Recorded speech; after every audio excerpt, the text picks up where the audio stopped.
오늘의 말씀은 창세기 14장 19절부터 24절까지 말씀입니다. 자, 우리 한 절씩 교독하겠습니다. 그가 아브라함에게 축복하여 이르되 천지의 주제시오 지극히 높으신 하나님이여 아브라함에게 복을 주옵소서. 너희 대적을 내 손에 붙이신 지극히 높으신 하나님을 찬송하리로다 하매 아브라함이 그 얻은 것에서 10분의 1을 멜기세덱에게 주었더라. 소돔 왕이 아브라함에게 이르되 사람은 내게 보내고 물품은 내가 가지라. 아브라함이 소돔 왕에게 이르되 천지의 주제시오 지극히 높으신 하나님 여호와께 내가 손을 들어 맹세하노니 내 말이 내가 아브라함으로 치부하게 하였다 할까 하여 내게 속한 것은 실 한 오락이나 들매끈 한 가닥도 내가 가지지 아니하리라. 오직 젊은이들이 먹은 것과 나와 동행한 아넬과 에스골과 마브레의 분깃을 제할지니 그들이 그 분깃을 받을 것이니라. 아멘. 네, 지난 주일에 우리는 큰 성공을 거둔 이후에 보상을 받는 아브라함에 관해서 함께 나눴습니다. 오늘 계속적으로 이어서 함께 말씀을 나눌 건데, 중요한 것은 이런 아브라함의 성공을 통해서 하나님께서 영광을 받으셨다. 이게 굉장히 중요한 사실이죠. 멜기세덱이 아브라함을 축복하면서 가장 먼저 하나님께 영광을 돌리거든요. 이 승리의 근원은 만군의 주인이신 하나님이심을 먼저 선포하는 것. 그렇게 하면서 이 승리의 근원이 어디에서부터 온 것인가 라는 것에 대해서 확실하게 짚고 넘어가는 거죠. 그리고 19절 하반절을 보면 이제 멜기세덱이 본격적으로 축복을 하는데, 어떻게 축복하냐면 하나님이여 아브라함에게 복을 주옵소서라고 이렇게 복을 빕니다. 그런데 이게 생각해 보면은 조금 이상할 수도 있는 내용이에요. 왜냐하면 이미 큰 전쟁에서 이겼죠. 그리고 사람들도 구했죠. 그리고 전리품들도 엄청나게 많이 챙겼어요. 아브라함은 세상적 기준에서는 이미 복을 받을 만큼 다 받은 사람이죠. 다 받았죠. 이미 성공했고 이미 승리했어요. 그런데 그런 아브라함에게 멜기세덱은 하나님으로부터 복 받을 것에 관해서 이렇게 축복을 하고 있는 거죠. 왜냐하면은 이 복이라는 것이 현재 진행형이 되어야만 하기 때문입니다. 어제의 승리만으로 살아갈 수 없어요. 오늘 또 승리해야죠. 어제의 승리, 과거의 승리로 오늘을 살아간다. 그거는 과거 속에서 살아가는 사람일 뿐입니다. 승리는 계속돼야 됩니다. 끊임없이 삶 가운데 반복돼야 되죠. 지속적으로 이겨나가야만 합니다. 그리고 한 분야가 아니라 여러 분야에서 다 승리를 해야만 해요.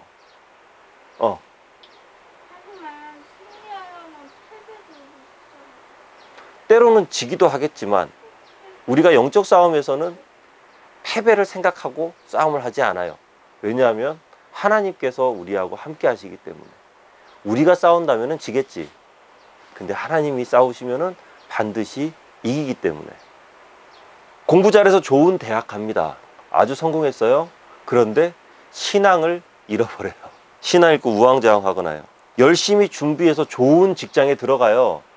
그렇게 좋은 직장에 들어갔는데 그 직장에서 너무 일에 치이다 보니까 가족도 잃고 친구도 잃고 다 잃어버리는 경우. 좋은 신랑감을 찾아서 헤매다가 좋은 신랑감을 만났는데 그 신랑감이 하필이면 또 불신자라서 결혼하고 난 다음에 여러 가지 신앙적인 갈등으로 인해서 고민하는 그러한 경우들. 사회적으로도 성공하고 영적으로도 성숙하고 믿음도 자라나야 됩니다. 그뿐만 아니라 우리의 건강 역시, 그리고 우리의 여러 가지 생활 역시 한두 군데에서 멈추는 것이 아니라 다 지속적으로 성장하며 승리의 삶을 계속 살아가야만 하는 것이죠. 그렇게 살아가기를 주님의 이름으로 축원합니다. 그리고 성공한 분들에게 또 성공에 관한, 복받은 분들에게 더 큰 복에 관한 그런 기도를 제가 좀 많이 했으면 좋겠어요. 그런 소식도 많이 들었으면 좋겠고요. 주님, 성공을 지켜주십시오. 그리고 이 세상 사람들이 상상할 수 없는 하나님의 은혜를 부어 주십시오. 천국 창고를 여시고 감당할 수 없을 정도의 은혜를 하나님 부어 주십시오. 이런 기도를 자주 했으면 좋겠습니다. 자, 그리고 이제 11조 사건이 나오는데요. 20절 말씀 함께 한번 읽어볼게요. 시작. 너희 대적을 내 손에 붙이신 지극히 높으신 하나님을 찬송할지로다 하매 아브라함이 그 얻은 것에서 10분의 1을 멜기세덱에게 주었더라. 아멘. 자신의 전리품 중에서 10분의 1을 떼어서 멜기세덱에게 줍니다. 그런데 사실 이건 뭐 멜기세덱에게 준 게 아니라 하나님께 드린 거죠. 성경에 처음 나오는 11조 사건입니다. 헌금 설교하면 다들 부담스러워하죠. 왜냐하면 돈 내라고 하는 것 같으니까요. 그런데 하나님께서는 우리에게 단 한 번도 돈 달라고 한 적 없으십니다. 왜냐하면 11조의 원리 중 첫 번째는요, 이 11조는 믿음으로 드리는 것이기 때문이에요. 아브라함이 승리하고 전리품을 챙겨올 때까지만 하더라도 이 승리의 근원이 하나님이심을 아브라함은 잠깐 까먹었던 것 같아요. 하지만 하나님의 제사장 멜기세덱을 통해서 승리의 원천이 하나님이란 것을 바로 깨닫고 난 바로 그 순간 하나님께 드리는 거죠. 나에게 주어진 모든 것이 하나님으로부터 온 것이라는, 내가 지금 거둔 이 성공이, 내가 거둔 이 지금 승리가 하나님으로부터 온 것임을 아브라함이 깨닫고 아낌없이 하나님이 주신 것에 대한 믿음으로 하나님께 드리는 것, 바로 이것이 11조이기 때문입니다. 두 번째로 11조를 낼 때 우리는 돈으로부터 자유하게 됩니다. 황금 만능주의 세상에서, 돈으로 안 될 것이 없는 그런 세상에서 많은 사람들이 돈을 다스리는 것이 아니라 돈의 노예가 되어서 살아가고 있죠. 피 같은 내 돈 하면서요. 함부로 쓰지도 못해요. 그렇게 실컷 벌어놓고 쓰지도 못합니다. 그런데 그거 아십니까? 세상에서 가장 쉬운 사람이 돈이면 다 되는 사람입니다. 얼마 전에 방영했던 더 글로리에서 굉장히 유명한 대사가 있죠. 이 세상에서 가장 쉬운 게 돈으로 할 수 있는 게 가장 쉬운 거다 라는 그런 대사가 거기서 나오죠. 왜냐하면 돈 앞에서는 양심도 팔고 10년도 팔고 몸도 팔고 친구도 팔고 돈이면 다 되는 세상인데, 그렇기 때문에 돈으로 움직일 수 있는 사람이 가장 쉬운 사람입니다. 하지만 그 반대로 생각하면은요, 돈으로 움직일 수 없는 사람, 이 사람을 세상은 가장 두려워합니다. 돈이면 다 되는 세상에서 돈으로 꿈쩍하지 않고 돈을 우선순위에 두지 않는 사람을 만나게 되면 세상은 꼬리를 내릴 수밖에 없죠. 저는 우리 모두가 세상을 두려워하는 것이 아니라 세상이 두려워하는 그런 사람이 되면 좋겠어요. 11조를 하나님께 온전히 드릴 때 우리는 돈의 노예가 아니라 하나님과 함께 돈을 다스릴 수 있는 자리에 올라서게 되는 그 첫 걸음을 내디디게 됩니다. 그것이 바로 11조죠. 세 번째로 11조를 드릴 때 우리는 하나님이 내 인생의 주인임을 선포하는 것입니다. 뭐 사실 말해서 11조뿐만 아니라 10의 9조도 다 하나님 거잖아요. 다 하나님 거예요. 그런데 11조를 드리는 것은 이 모든 재정의 주인은 하나님이시라는 것을 우리의 믿음으로 선포하면서 상징적으로 하나님께 드리는 거죠. 그죠? 그렇기 때문에 우리 모두가 나의 모든 것은 다 하나님의 것이라는 사실을 선포하면서 갈등 없이 11조를 드리면 좋겠어요. 직장에서요. 그리고 때로는 사업을 통해서, 그리고 아르바이트나 때로는 용돈, 그 어떤 수입이 생기든지 꼭 11조를 드리시기 바랍니다. 우리의 삶 가운데 주어지는 모든 것, 특별히 이 모든 재정의 주인이 내가 아니라 하나님이심을 선포하는 것, 그렇게 선포할 때 우리의 삶에는 더 큰 일들이 생기게 될 거예요. 사랑하는 성도 여러분, 나의 인생을 내가 관리하는 것보다 누가 관리하는 게 더 좋을까요? 바로 하나님께서 관리하는 게 훨씬 좋습니다. 나의 재정을 내가 관리하는 것보다, 어떤 펀드 매니저가 관리하는 것보다 하나님께서 나의 재정을 관리하실 때 그 재정은 가장 안전하고 최고의 수익을 내게 될 줄로 믿습니다. 하나님께서 돈이 없으셔서 11조를 내라고 하는 것이 아니잖아요. 11조를 드림으로 인해서 우리 인생에 주어지는 그 모든 영향력에 있어서 하나님의 로드십을 인정하는 것, 저는 이 첫걸음이 바로 10의 1조라고 생각합니다. 그렇기 때문에 11조는 즐겁고 기쁜 마음으로 즉시 드릴 때 하나님께서 영광을 받으시는 거예요. 그리고 이 11조는 단순히 10의 1, 10분의 1을 드리는 것, 이것 이상의 가치를 지녀야만 합니다. 요즘은 돈이기 때문에 뭐 정확하게 10분의 1을 드릴 수 있는데, 옛날 농경사회 때 아니면은 이 아브라함처럼 목축업을 하는 그런 사람들은요, 11조를 드리면 어떻게 해야 될까요? 양이 새끼를 10마리를 낳았어요. 그러면은 그 10마리 새끼 중에서 한 마리를 하나님께 드려야 되는데 그 한 마리 중에서 제일 약하고 병들고 안 좋은 것을 하나님께 드릴까요? 아니면 농산물을 이렇게 수확을 했어요. 수확을 했는데 그 중에서 제일 말라 삐뚤어져 있고 못 먹게 생긴 것들, 그런 것만 어떻게 대충 10분의 1 추려갖고 하나님께 드리는 것. 그러면서 나는 11조 다 드렸어 라고 이렇게 과연 가능할까요? 아니죠. 최고의 것으로, 가장 좋은 것으로 드리는 것입니다. 최고의 11조로, 하나님께서 받으실 만한 11조로. 그런데 우리가 이것을 재정으로 10분의 1 나눠서 드릴 때 그 재정에 우리의 마음을 담아서 드리는 것이죠. 바로 기쁜 마음으로, 온전한 마음으로 하나님께 11조를 드리는 것입니다. 그리고 그런 최고의 11조를 드릴 때 하나님으로부터 축복이 임하게 됩니다. 그리고 이런 11조를 드릴 때 어떤 축복이 오는가? 말라기 3장 10절 말씀. 만군의 여호와가 이르노라, 너희 온전한 11조를 창고에 들여 나의 집에 양식이 있게 하고 그것으로 나를 시험하여 내가 하늘 문을 열고 너희에게 복을 쌓을 것이 없도록 붙지 아니하나 보라 라고 하나님께서 말씀하시잖아요. 자, 미국에 한 가난한 농가가 있었어요. 가난한 농가가 있었는데 그 농가에는 이제 15살이 된 한 소년이 있었습니다. 당시에는 15살이 되면은 이제 막 독립을 하려고 그래요. 이 소년 같은 경우도 독립을 해야겠다. 그래서 15살의 어린 나이임에도 불구하고 어디에서 비누를 만드는 기술을 익혔어요. 비누를 만드는 기술을 익혀가지고 내가 도시에 가서 이 비누를 만들어 팔아가지고 성공해야겠다라는 그런 마음으로 도시로 향하게 됩니다. 그리고 그 도시로 향하게 되는 그 배 안에서 한 노인을 만나게 돼요. 너는 어디로 가니? 라고 이렇게 하니까 제가 이런 기술을 가지고 이렇게 해서 큰 돈을 벌고 싶어서 지금 도시로 향하고 있습니다 라고 이렇게 얘기하니까 그 노인이 조언을 해줍니다. 그것은 바로 첫 번째, 네가 거둔 모든 수익으로부터 11조를 반드시 하나님께 드려라. 그것이 첫 번째. 그리고 두 번째 조언은 결코 비누의 양을 속이지 말아라 라는 이 두 가지 조언을 했다 그래요. 그리고 이 소년은 비누를 팔기 시작하고, 그리고 그 뒤에 가정에서 사용하는 여러 가지 용품을 팔기 시작하면서 큰 돈을 벌게 되는데, 이 소년이 누구냐면은요, 세계적인 기업이죠. 콜게이트. 이 콜게이트라는 기업의 회장인 윌리엄 콜게이트의 이 전설적인 창업 스토리입니다. 우리가 드리는 온전한 11조는 하나님께서 온전한 모습 그대로 기뻐 받으실 겁니다. 그리고 하나님께서는 하늘 문을 여시고 우리를 향한, 여러분들을 향한 은혜와 복을 쌓을 곳이 없도록 하나님께서 부어주시는 그 놀라운 사랑이 있을 거예요. 그것을 다 받아 누리시길 주의 이름으로 축원합니다.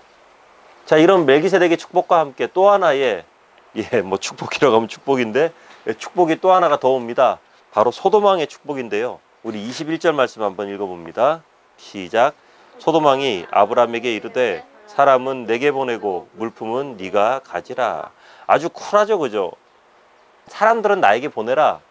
그리고 물건은, 네가 구해온 재물은 다 네가 가지고 가라. 그런데 이 소돔왕의 보상은요, 세상의 보상을 상징하는 거거든요. 하나님의 보상을 상징하는 멜기세덱은 빵과 포도주를 가지고 왔죠. 근데 소돔왕 얘는 아무것도 안 갖고 왔어요. 아마 뭐 줄 게 아무것도 없었을 겁니다. 왜냐하면 다 뺏겼잖아요. 싸움에서 비겁하게 혼자만 살아남았어요. 그리고 집에 딱 돌아왔는데 진짜 혼자밖에 없어. 아무도 없어요. 다 폐허가 되었고 백성들은 포로로 다 잡혀갔어요. 그러니까 아브라함에게 가서 뭔가 큰 대인배인 것처럼 자기가 뭐 왕의 어떤 그런 신분으로 해서 다 가져가고 사람만 나에게 보내라 하면서 딱 이렇게 말하지만 그 속은 어떨까? 쪼그라들 만큼 쪼그라들어 있는 그런 상황일 겁니다. 뭔가 아브라함에게 큰 선심을 쓰는 것 같지만 실상은 나를 위한 거죠. 나를 위한 거예요. 사람을 나에게 보내라 라는 거죠. 세상은요, 절대 아무런 대가 없이 우리에게 보상을 주지 않습니다. 게다가 세상은 우리가 100을 일하잖아요. 그러면 우리한테 잘 주면 50, 60 주는 거고, 우리가 100을 일해봐야 우리가 세상으로부터 얻는 것은 기껏 해봐야 30, 40. 소돔왕을 한번 보세요. 관례를 따르면 아브라함에게 소돔왕은 한마디도 할 수 없는 그런 상황입니다. 왜냐하면 왕이 싸움터에서 도망갔어요. 그리고 백성을 찾기 위해서 쫓아가지도 않았어요. 모든 것을 다 빼앗겼어요. 재건할 그 무엇도 남지 않았어요. 백성들을 구출해 오는데 소돔 왕이 기여한 것은 아무것도 없습니다.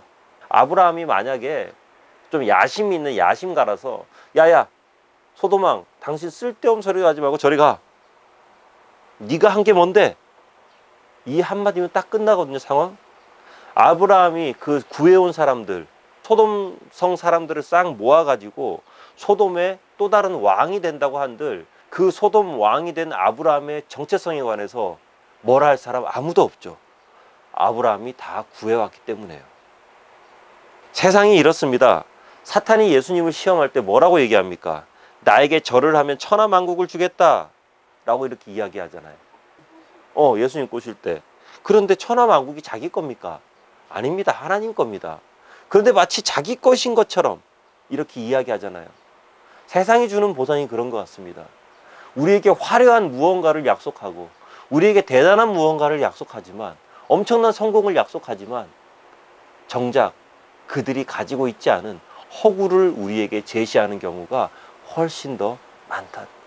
거의 대부분 그렇다라는 것이죠. 속을 필요 없습니다. 속지 마시기 바랍니다. 우리에게 최고의 보상을 주실 수 있는 분은 오직 하나님 한 분밖에 없습니다.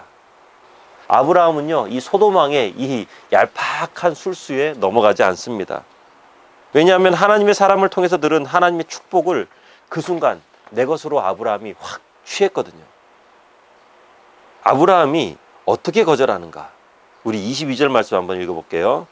22절 시작. 아브라함이 소돔 왕에게 이르되 천지의 주제시요 지극히 높으신 하나님 여호와께 내가 손을 들어 맹세하노니, 천지의 주제시요 지극히 높으신 하나님 여호와께 내가 손을 들어 맹세한다 하면서 그것을 거절하거든요.